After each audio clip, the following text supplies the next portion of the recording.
Bo's never ever going to make an air steward. I've been trying to get him training for ages to say the doors are, you know, and and what happened about the oxygen mask and the seat belt, life belt. That's for me. I've got one. I've got that under my seat. Don't worry. Well, after the winter we had, having a life belt might be useful. Thank you for coming, and thank you for your, as ever, loyal support. We are a little bit in limbo at the moment, for reasons that you know Tony will go into more detail about in a moment. So we're all sort of sitting waiting, really. But what we have got now is a group in control of the... Oh, I should have said, first of all, thank you so much to the Thanet councillors who are present. There are at least 3 and some parish councillors as well, and I can't see everybody, so there may be more. Thank you for joining us and supporting us. We now have a majority in control of the council that is in support of Manston. Yay! And that is cross-party, by the way. That is not just the Conservative group. That is some UKIP members who have thrown their weight in behind their own pledge to see Manston reopened. And while that political support from the local authority is not vital, it's obviously helpful. And it's good to be able to work with people who are on our side rather than people who appear to be resistant to what we're trying to achieve. You know what we're trying to achieve, you know why we're trying to achieve it. I've said it so many times. But actually I believe now, more than ever, that the nation needs Manston Airport. Post-Brexit, it is becoming clearer by the minute that we are going to have to do serious business in high-value goods further afield, and those goods are going to have to go in and out by air, and we don't have the capacity nationally without Manston. Heathrow is bursting at the seams. Any new capacity at Heathrow will not be available for, I would guess, at least 20 years.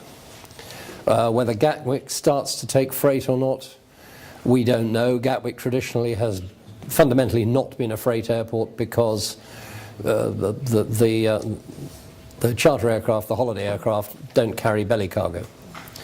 That could change, but at the moment we are it. We are what the nation has to offer in terms of freight, and of course we must never forget that the long-term objective, the mid-term objective, is to, once the economic footings are sound, get passenger traffic rolling from Manston again. And that's what everybody wants to see, I know. But we have to recognise the reality, and the reality is that the foundation, literally and metaphorically, of the new airport will be freight.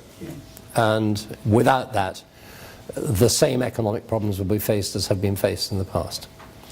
But we now are where we are.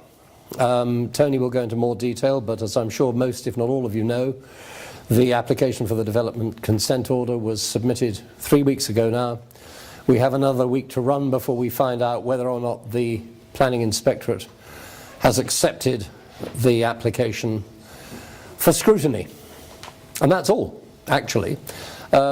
So, as somebody famously once said, this is not the end, and it's not the beginning of the end, but it is perhaps the end of the beginning. The real work, as if we haven't been doing it for a long time, starts, and the support will be needed, and your support will be needed once the inquiry gets under the way. So let's not lose sight of that. The fact that 10,500 pages of document, times 12 I think, have been submitted to the Planning Inspectorate it really is only the beginning. That's the document that has to convince the Planning Inspectorate that there is a serious case to be answered. After that, there's a public inquiry.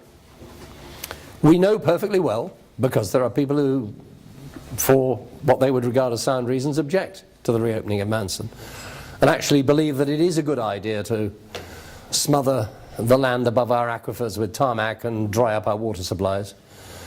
There are people who believe that. But none of them, I suspect, well, there might be one actually in this room, because there usually is. But if the opposition is doing its job properly. But you're going to be needed. Your support is going to be needed, almost more than ever. You've been very loyal, very patient for a very long time. Now we've got to stick with this and see it through.